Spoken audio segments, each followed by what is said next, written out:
Welcome to West Fox, and today we are talking about The Rise of Skywalker. And I am joined by my brother Philip, and it's going to be quite the interesting journey. I'm waving, but I realize now that you can't see me. As you know, the embargo, which is essentially, for those who don't know, it is just a ban, like an NDA, so people can see the movies ahead of time, and they're not allowed to publicly put their views and opinions out there. In this case, most people saw it the day before it came, the embargo lifted, but in some cases it can be up to a month before, maybe even more, depending on how the movie's coming out in like pre-release theaters and stuff for Academy Awards. But in this case, they were holding tight on this until the last minute, for obviously reasons we've talked about before, which is the movie wasn't done in time for people to see it earlier. I think this was, obviously you'll see this in a couple of the reviews and critiques, but today we're going to look at some of the first reviews. Today is the 19th of December, and we're going to take a look at kind of some of the, I'd call it the Shilltastic reviews, and some not, but there's definitely, you'll see a trend in the wording, and I know Philip has already picked up on a couple repeat talking points that people have been using in their reviews. Oh, absolutely. As I was explaining to Joel before we jumped on, originally I was collecting a bunch of reviews to briefly go over.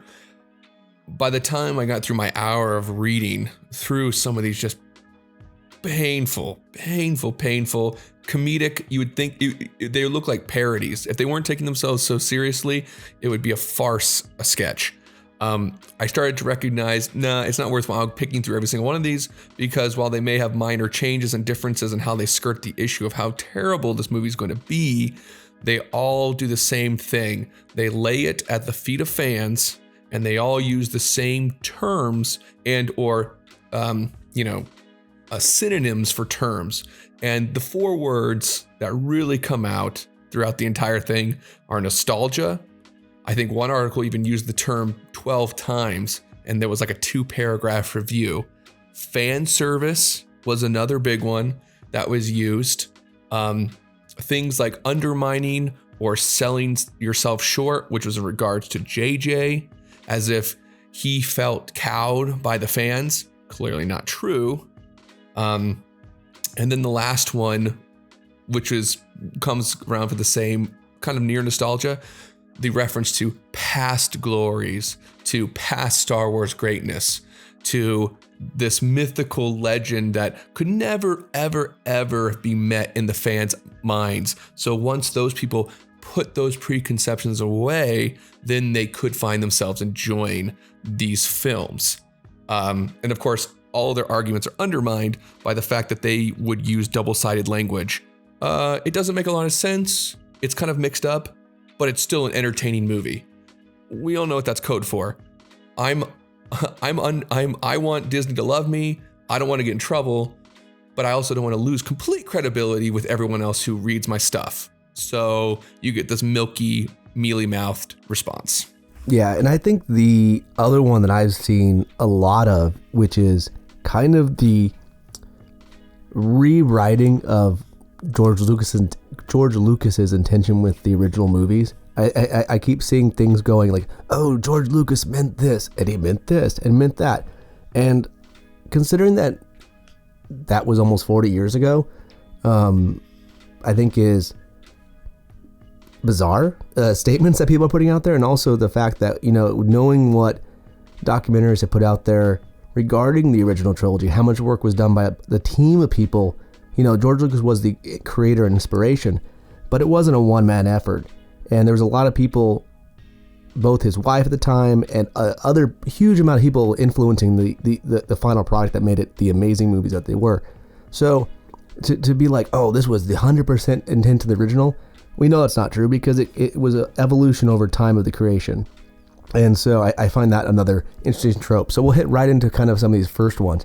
And, the language you'll see is what kind of, as Philip was saying, I think betrays people, because there are times that we all have those movies that are bad, but we like them. There's those movies that we know that, you know what, no one likes this. If someone liked The Last Jedi because they thought it was like a meta take on it, or they found it, it's fine. I disagree with you, but that's fine. But I think that when you have a reviewer from a space, especially someone whose their job is critically reviewing a movie, and you can tell they're not being honest about it, they're just being either attacking, and I think that's our part too, you'll see in a lot of these, is there's a lot of anti-consumer mentality in it. It's very like, how dare the consumers want something? And I don't think the consumers knew what they wanted. I just think they know they didn't like what they're given. Yeah, I can agree they may not have known what they wanted, but to show the disconnect, nearly all the reviews I read that actually discussed Palpatine said the only reason Palpatine was here was to serve his fans. And as a fan, and from other people that I know are fans, that was one of the most wincing moments of The Rise of Skywalker. When we heard that Palpatine was coming back, everyone who cares had a collective, like, why? Most people, I don't believe, were excited about his return. And it's because, it's that trope of, oh, the bad guy's back again. It's first that lazy trope of they don't want to create a new bad guy. And then also, too, it takes away from the sacrifices and the victories of the original one, which is, in the end, this whole story does. I mean, that's the whole problem with these three. And this three movies prove there was no plan. There was no idea what was happening. And we haven't seen the movie yet. I guess we put that out there. We're going to see it. I'm seeing it Saturday.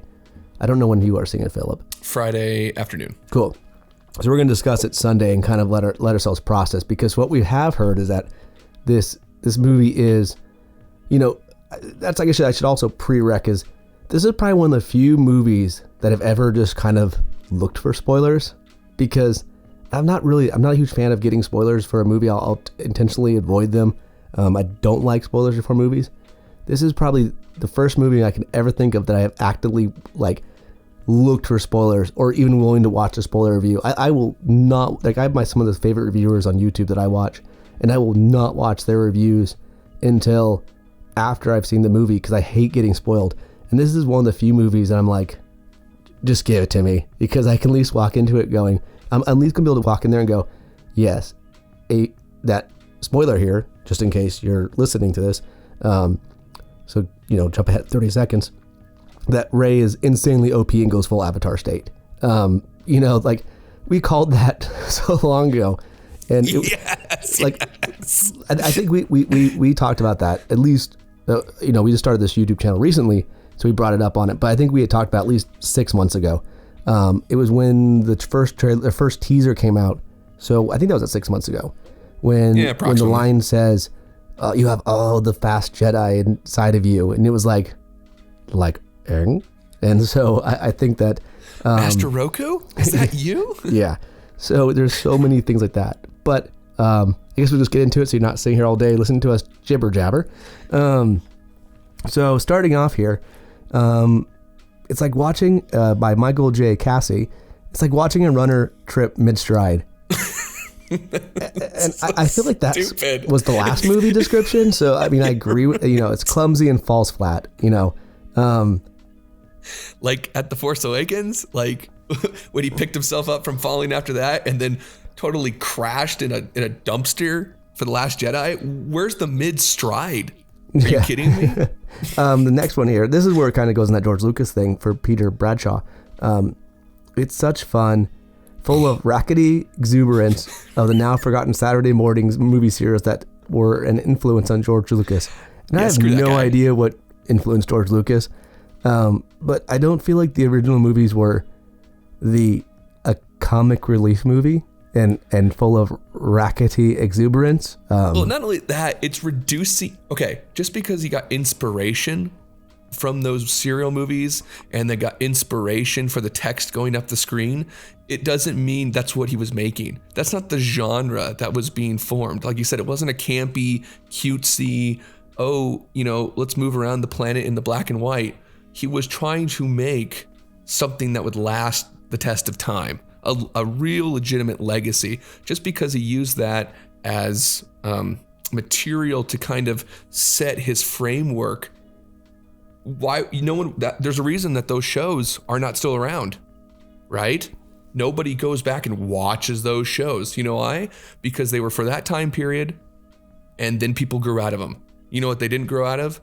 Star Wars, the space epic. The way it was built, the way it was structured, the storyline is enrapturing to people like it was in 77, and 42 years later, people still go back and watch those movies and go, wow, these are great movies. Why? Not politic, not even the hero's journey necessarily. This is a good movie, and when you take it to critical examination, it still holds on its own weight. Nothing's perfect, we all know that. On the other hand, pretty gosh darn close.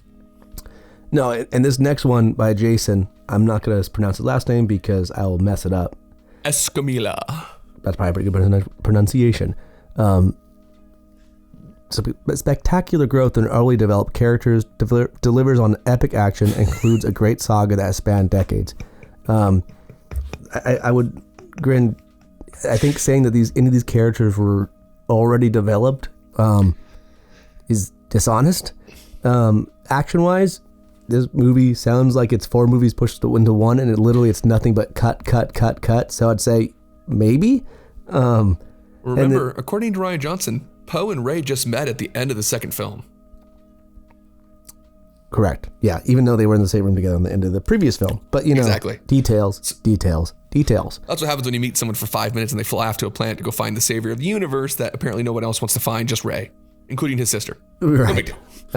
And then you have, and I think probably my number one, and I'm not going to hit on this anymore after this one because there's so many of these reviews hit the same topic, which is the conclusion of the saga.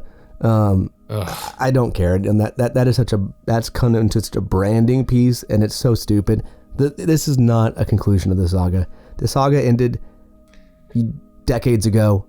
This is now tacked on a sloppily, because it could have been a conclusion or epilogue of the characters, the next journey, which is what I think everyone was expecting and hoping for originally. And this ended up being a sloppily done, tacked on rehash. Really, it ended up being a soft reboot in the end. Extended cameo for original trilogy, or actually, I shouldn't use that term, original trilogy. Star Wars characters, they were cameoed in a pseudo Star Wars world post Return of the Jedi. Yeah, and it was silly. And like I said, there was very little development. So that's all I'm gonna say on that one, because like I said, it's just so many reviews always consider, this is the end of the end of the trilogy, into this next one. It's such marketing silliness that I just don't even. There's a point where you're just like, okay, we can just acknowledge this is just a repeated lie. Yeah, I can only close my eyes, roll the dice, and stick my tongue out for so long before I realize, oh, this looks silly. Yeah, the next one by Rebecca Harrison, The Rise of Skywalker pays dividends in fan service, and it pushes every nostalgic button on its dashboard, which I think I've heard is true. She turns this into positive. Thank you, Rebecca Harrison. I didn't read your review, but thank you for literally using, just in your brief synopsis, 2 of the words that I pulled out that all you shills have used in all your things. Just, I guess the memo went out and you all read it, and good for you. I'm very proud of you for holding the line. You're going to go far from sight and sound. Who's ever heard of that? It's very funny, and by twists and turns, actually I've heard of it. It's a thing, but it's very funny, and by twists and turns incredibly sad too, with surprises so big that Han Solo's ego looks small by comparison. What? Yeah, I feel like she doesn't understand Han Solo either. Because clearly, but again, I feel like there's that whole level that she wrote this as a positive, but you look at this, or they at least rated it as a positive. Again, it's interesting. Hers, it doesn't show a score on it, which is interesting. Some of these don't break down the original score because different reviewers use different metrics. Yeah, I've seen that. So that's always the hard part. I think data mine from the actual source, which is odd. Yeah, that's why Rotten Tomatoes has some of the sketchiness with it too. Is unfortunately they kind of arbitrarily put things positive or negative. This Fallout feels like a lack of conviction with the franchise as a whole. This is despite the filming just about the best possible version of a final Star Wars film. Again, this is that weird double talk we were talking about, where this feels like a lack of conviction. Well, that's the blaming the fans. If he had held his conviction, he would have continued what Rian Johnson had so majestically done. Maybe. I just don't understand. Movie. Again, it's always interesting to give that a 4 out of 5. Like a 4 out of 5 to me is like a solid movie. Right. I'm not, and I struggle better with than all the Marvel movies. Okay, if you're gonna give a 4 out of 5, in my world, Marvel movies, they're a fun little romp. They're 3 out of 5 movies though. They get a C as far as I'm concerned. 4 out of 5. I mean, you're talking, Well, it's a 90%. You're, in the sense of, or 80%, but like it's at 80 to 90% range, and so I feel like it's top movies. And by Mark Goodyear, The Rise of Skywalker has only managed to forget to make itself feel important, and as a result, ends the Skywalker saga with a film of wondrous moments that become hollowed when viewed as a part of something larger. And I think that I actually read that entire article. Mm-hmm. And it is absurd that it forgets itself as if it's trying to, he tries to blame it as if it was trying to cram in a bunch of stuff that it didn't need to be like shoved in. He's like, yeah, he was trying to like re-catch up from the trilogy. Really? Why would you need to re-catch up from the trilogy? I thought this was all planned out ahead of time. That's so strange. And he ends it with that milquetoast. Yeah, it was like, it forgot where it was going.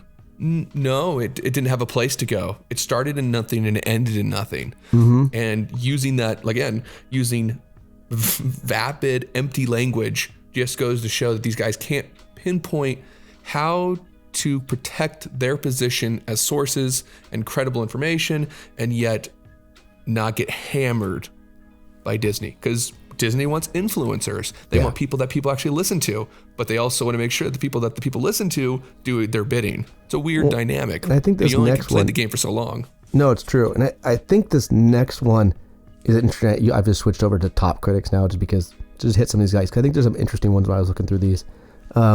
This Calvin Wilson one is one of those examples of like, what? The storytelling is solid, and at a time when the CGI in some films is downright embarrassing, the special effects are superb. Again, this is the movie's gonna be interesting in the long term once more people have seen it and once more have just kind of put their thoughts out there. From what I've heard, like I said, our opinions are a little bit off of what people have seen, but generally we're getting the feeling that the storytelling is not solid. And I have to disagree with the CGI comment because I would say we're at a time where CGI in most films, not all, is superb. And I would say that's the one area where I feel like these movies have done really well in general, either other than some questionable like physics elements and some, decisions behind the scenes. The visual effects nowadays in most movies, but especially, top tier movies, is amazing. And the only reason that these movies get held back is not because of the cinematography, the lighting, and the visual effects. It's because of the writing. And this is absolutely. This is a franchise where that's unequivocally evident. So that's a weird one. I love this next one by James Bertinelli. It's too bad the Star Wars saga has saved the worst for last. I appreciate that one just because it sounds about right. Ty Burr from the Boston Globe. In terms of pure narrative, it's satisfying. What is very rarely is it inspired. I find it interesting he gave it a 2 out of 4 and says it's satisfying. But is it inspired? It sounds like, okay, it was like a chicken that someone put some salt on and grilled it. So like I was really hungry and ate it. Wasn't cooked all the way through. But it wasn't great. Katie Walsh from Tribune News Services, Herod and Hectic Affair. So that sounds about right from what we've seen. We've seen a lot of people say that, it felt like it was too much was crammed. Which isn't surprising. I mean, that's absolutely not. Again, I wouldn't want to have been in JJ's place. I would have loved to be in a spot at the beginning. At the beginning of this, when he had that opportunity back in 2013 when this started, 2012, I would have loved to have been in the seat in his spot because it would have been to do something amazing. But to be in a spot when this movie started, no, thank you. I mean, I would have taken it. If someone offered me, I would have taken it because I think there might have been some ways to do something with it, but it wouldn't be an envious position to be in for sure. I agree, but he reaped the whirlwind from his own sowing. Totally. And he may not have he probably didn't expect that he would have to be the one to end up dealing with tie his own knots. Exactly, because his movie takes place in a 48-hour period, maybe, being generous, maybe, you know, and then the next movie takes place in a day. So you're thinking to yourself, wow, we've had characters that have existed with each other for 72 hours. Where do you go? Where do you motivate? Where do you move? It's true. And zero. So you'd have to shove in the equivalent of 5 years into 2.5 hours. This next one, it sucks to be you. Shouldn't have sucked the first time. It's true. This next one personally hurts me. But just like, really? Peter Travis from Rolling Stone. Okay, the final episode isn't perfect. You'll nitpick it forever with your friends. But that's the point. Star Wars isn't a movie, it's family. We're that close to it. And the infighting about what is done right and wrong is as crucial as the love. And I go, where's the review of the movie? That's what I'm curious about. I didn't need to hear about dysfunctional Thanksgiving dinners at the Travers house. And I don't feel like in the past it was about arguing over the movie. Like it wasn't, there's always that subset that like wanted to find every oopsie in the movies. But I think that most people enjoyed the elements of the story, not arguing over, did you like that movie? No. Everyone's like, oh, I like that movie. And they're like, cool, what do you like most about it? I think that's what they're changing the differences. Is that you'd argue, oh, which battle scene was your favorite? And like, oh, I like that guy. Not, so how much did that movie suck compared to the other one? I think that's the difference there. Joe Morgenstein, a vast, convoluted, sometimes cluttered, intermittent thrilling, and thoroughly entertaining production that brings the Star Wars trilogy to a direct close. Again, a lot of negatives, and then, but it was exciting and it closed the story. Yay. Yay. I wonder if some of these people actually watched the movie, and not that they weren't at the theater, but if they were just not on their phones, they're like, oh, never. Not present. And considering I've been to theaters and people are on their phones the entire time, and it freaking pisses me off. If you're on your phone in the theater, don't be at the theater. Not to mention, why would you pay $10, $12, $15 to be on your phone? What an economic waste of your money, right? Foolish thing to do. It's like, why? So I'm gonna drop down to some negatives here from Adam Graham. I would like to. Oh yeah, go ahead. Well, yeah, the Jake Coyle, another one that I went through and read because his perfect. From the AP. For a movie predicated on satisfying fans. Who exactly? What setups did we find there? I don't recall fans saying, hey, can this stuff feel like a video game where I can go find a bunch of MacGuffins to find the bad guy and fight the final boss? Don't recall that. Oh, satisfying fans. Let's watch Kylo and Rey make out. Oh, no. Those aren't fans. Those are mentally disturbed people. I've seen the artwork. Trust me, they're not sane. All right. How are you searching the artwork, Philip? Rule 34, Philip. Rule 34. Rule 34. That's right. I mean, this guy has the audacity to say, it's imperfect. And he does say it's an unsatisfying conclusion. But again, not because of bad writing, not because of all the things said before. It's because it was trying to please fans with everything that would not please fans. Bringing back Palpatine, having an awkward love relationship that nobody was looking for, murdering the final legacy character just for the sake of, okay, we can't have them around anymore of any influence. Nothing here was satisfying to fans. What were satisfied fans? All the characters together at the beginning of The Force Awakens, starting a new adventure together, and they could have picked up all those new characters that they wanted to pick up together. That could have been the beginning of a new set of stories as those characters developed with the old legacy characters and grew in strength and power. Then in this movie, you would have had an epic bad guy, and you could have had super powerful Rey. I mean, my goodness, at the end of this movie, Rey it's like one of those boss battles in video games where you get super climactic, but since you beat all the difficult parts, it's a cutscene for you defeating the bad guy. Well, you look at back to the Knights of the Old Republic video game. No one's complaining that Bastila was an awesome character. Nope. And she literally almost defeats you at your peak level type character. And so you're like, oh, but we can't have that. It's like, no, we wanted her to have years of training. This should have been a movie that took place over 10 years. trilogy if it was started from someone new, that allowed that time for the characters to grow together as friends. And again, these characters had, like Philip said, and is pretty much established, these characters had very little screen time together, and real little actual time together inside the story itself. They're not even in the same areas for majority of it. So to be like that they had this bond, you're like, you guys haven't even been together, more than a few minutes or whatnot in some places. And I think that the structure of this franchise, the original superstructure of it, is so weak. It's built in silt and sand of the most extreme levels. It's like that really bad sand that's coarse and doesn't even make good sandcastles, type of structure. And so what's happening now is that final layer of movies being put on top of it, and now it's just going to come crumbling down. And the more people see it, and I'm really the last two movies were quite critically acclaimed, at least by critics and by general audiences. The first one too. I'm really interested to see how confused audience members, people who it's kind of, I think The Force Awakens was the equivalent of The Phantom Menace for fans.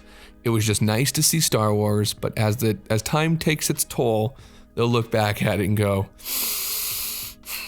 wow. And I think if the second movie had been I'd rather good, watch Phil, Star Wars than I would rather watch Force Awakens, since it's basically the same movie, just well, better yeah. done. I think people would have forgiven it had it been followed up by a movie that made sense after it. A week, if you're like, oh, the first one of the trilogy was the weakest, you're like, oh, okay, well, at least the first one was the least strong. That's the best one to be your weakest movie. The problem is that now you have the second movie is maybe the weakest, and then maybe the third movie is the weakest. That's definitely not a way to end a finale. No one goes to fireworks and wants to see the last one be some sparkle or some kids are running around with. Let's see this next review here. The David Sims, The Rise of Skywalker is a fitting epitaph for the thrills and limits of repetition. May it be the last episode of a saga that should have ended long ago. I agree with you, David. It did Absolutely. end long ago already. I think that's absolutely. Mm-hmm. Is there any other ones that you specifically wanted to hit? Because there's so many of these things. I don't want to hit like so many, but it just gives kind of that breakdown of the kind of like I said, it's the disassociation. We're getting it's almost a 3-part system right now. I'm seeing there's the people who legitimately go, this is a bad movie, and then rate it badly.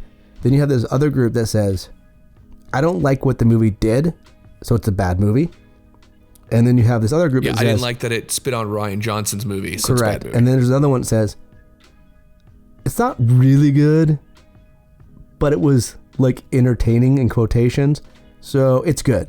And then I think you have this other group that you're seeing here and there occasionally that like say, oh, this movie was amazing, and like this first one, it's so fun, it's awesome, it's the best thing ever. And I think there's some other ones I've seen that proclaim it as this really great movie. And I think that's going to be the people that in the end will be like, really? I think anybody who says this is a great movie is not being honest. Specifically in the reviewing space. I think there was someone out there on one of them that said like this was the greatest movie they've ever seen. Yeah. Obviously you need to see more movies. Because if you think it is, or you just, again, we look at things really analytically, and some people might not look at it that way. They just see the special effects and one or two elements of it and they put that into a good movie. I don't. Also, like I said, we come from a place of growing up with movies for the last 30 plus years for me, and just under 30 for Philip, and to not have put the time into it. Yeah, that's what makes me the saddest. But in the end, I think the thing that we both laughed at yesterday was it's hilarious now. Like we both have given up on like the serious side of it. Like I say, I'm sad, but in the sense of I'm pretty much over that. It's kind of like the grief cycle, right? We're kind of in the cycle of okay. it's so ridiculous now. I'm past acceptance and into the what is it 6 or 7? Well, now I've added a cycle. Now it's funny. Yeah, I'm actually excited to see the movie now. I'm excited to go see it Saturday. I actually am excited because everything people have said, it's what we hoped for in a few videos back when we said, hey, if you're going to do this, why not do it right? If you're gonna light the franchise on fire, don't use a Bic lighter, use a flamethrower. I want to see napalm all over the place, and this is exactly what they're giving us. I mean, we use the term spectacle. That's exactly what we want. We're gonna walk out of that movie completely fulfilled because we know the story's gonna suck. We know they've ruined characters, they've decimated everything, and they've said, "Oh, it's your fault." Okay, fine. I'm still gonna laugh as this corpse burns because it's gonna be brilliant. My biggest hope now is that with all this mixed review, that, you know, I'm seeing it because I want to be able to review it and talk about it with you and other people. But honestly, I hope this movie does so poorly. I hope it, you know, I would love to see it be like 110 million or something like that on the opening weekend. That would be awesome. That would make me so happy. Just because, you know, and again, this isn't against the people that worked on it, on the general staff. This is more about the company culture that they created, and the way they've handled that element of it. Because I'm sure there's a lot of people out there who worked really hard. I mean, I know they worked hard on the movie. Like I said, the visual effects and cinematography and the sound and all that kind of stuff is generally done amazing. Fortunately, they get paid. You know, they get paid. It's not like they get interest. It's not like they get revenue from a percentage of box office or something like that. I just think it's, you know, it's always hard to have a product you do and you're like, well, that was worthless. You know, right. I think I feel bad for those people because they're putting their, you know, some level. I mean, I'm sure they put, considering how late we know the reshooting we're going, I'm sure there's more than one person who had some really late hours out there. You know, finishing some visual effects and editing and mixing and, you know, mastering. So I feel bad for those people just because, again, this is not like they didn't know this movie was coming again. And I think that the whole mentality of thinking that it's the fans' fault is a weird trend. Again, you know, sometimes there's weird backlash on things and that can happen. But I think this case, in this movie, the backlash isn't from, what's the word? Let's see. The backlash isn't from the fans now. It's from the media. And I think that the irony is the fans just don't care anymore. I don't think you're going to have a fan backlash. I think the general population is disinterested. Just not going to see it. They're just not going to care. And I'm interested to see who does see it, like what it does make. I think that's going to be really interesting to see what percentage of the population sees at this point. Just because it's like, is it like, has everything we've kind of speculated on in the last 2 years from the Last Jedi, has that been true, or were we wrong? And that's not that it's badly wrong. It's just interesting to see if it's where it goes really in the end and what happens now. So now we have just less than a day.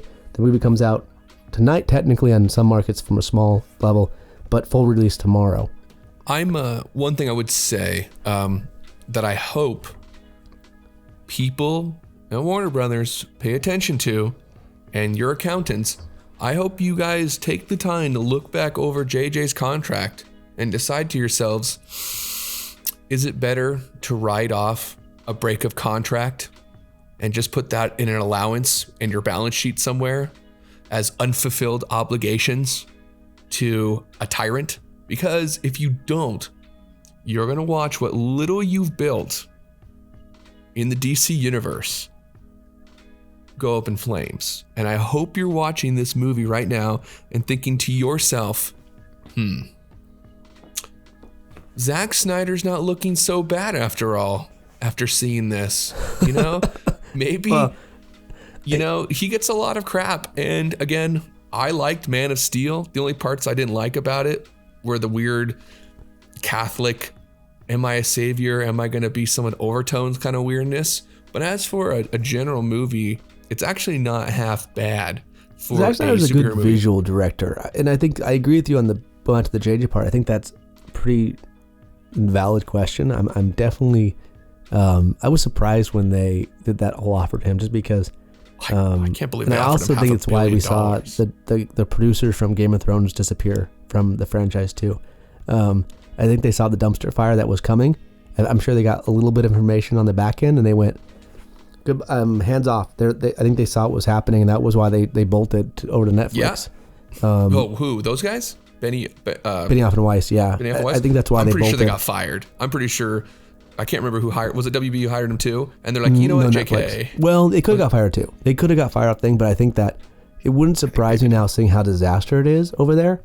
I mean, this movie, just what's come out with it, just all the leaks. I mean, again, we know the leaks are true now. Don't read the leaks if you don't want to be spoiled, because the leaks are true. Do you know how many videos I watched that said our insiders are saying these leaks are BS and they're totally made up and false, and our insiders have told us differently, or even people who went out of their way to lie and say, I've actually seen parts of this movie and all the leaks are lies? Oh, really? Yeah. What movie did you see? Was it a fan fiction film then instead? It probably was better. So, yeah, right. Any last comments for you? Yes. I have just one. I actually took the time to have a little excerpt from one of the lovely reviewers. And I just want to lay this out here for folks who may be on the fence about how they feel about the access media, about how they feel about creators and people who interact with them and say, oh, some are bad, some are good, some are nice. You know, if you actually respect your characters and the media that it's attached to, and it goes against these people's narrative and grind, this is how they see you. After The Last Jedi, this is how these people see you. The Star Wars fanboys, so upset they were. They called for Disney to start again and refashion their beloved modern-day King Arthur tale in their image. The audiences wanted the movies to look back at past glories, to start a cultural conversation and not move forward. They wanted nostalgia. See, and then he starts it off with, the center could not hold. As if you wanting to have good characters, you wanting to have motivating individuals and storylines, and you wanting them to respect characters that were created, yeah, you're not a center person. You want to drag us back into some time period of darkness when everyone else wants to progress. And then he ends it with, yeah, Star Wars just can't unite us like it used to. As this guy points out that Leia being the figurehead of the resistance was anti-Trump. But Star Wars used to unite us, folks. And again, it's not even taking the politic part away at the end of that. That's how these people view fans. You guys are in the way. You guys are interfering from what they want to do, which is astonishing to me, because only in the medium of film and comics and all the rest of it is the consumer wrong. If Apple sells something and nobody buys it, Apple doesn't go out and say, well, consumers are stupid because they don't want to buy our product. They go, crap, we need to make a new product. But here, if the consumer says, wow, you guys really insulted us, offended us, this is not good storytelling, they're the only media that can turn around and say, well, you're just too stupid to understand our product. But they won't say it. Disney's not going to say that. They'll send their little militant individuals that they pay and or influence and or give gifts to say, hey, make sure that you alienate these people so no one will want to join them. Make sure that they understand what it means to be a true Star Wars fan. And I hope that people who may be on the fence about that will really take the time to consider, is it really worth investing your time, your effort, your money, your passions to people, groups, individuals, companies that see you as a throwaway cog of consumables. And if you don't want what they want, then they don't want you. Yeah, no, I think that's strong words, but good words. I think the one area that I definitely agree at the end of that is back in the day, people do the fan films. And there was a lot of fan films, Star Wars, Star Trek. And I think the way these companies, these used to be owned by private or smaller companies. And now they've been bought out by, megacorps. And I think that if you have the tools, the time, and the people, don't make a fan fiction. Go make your own fiction and take the time to create your own little world. I think that in the end, by creating your own IP, you own it and you can't be attacked. You know what? And do your own. If it's 80, 75% ripoff of something else, be creative, twisted things. I mean, most of it's inspired by something else. It's what JJ does. No one seems to call him to account for it's not just stealing themes and ideas for literally ripping off entire segments of film. I mean, if you like laser swords, Halo has laser swords too. So it's okay to have laser swords. It's not, but I think that's the thing that I've noticed over the years is, they do attack the fans. People create works of passion on stuff, and the companies and media attack them. And I think nowadays I'm like, don't waste your energy creating stuff that's not yours. Create your own ideas and IP, and something great can come of it. But I thank you, Philip, for joining me today. It was my pleasure. Thank you for having me. And thank you all for joining us. And we look forward to doing a review here in the next couple of days. And we hope you will be there and join us. Thank you.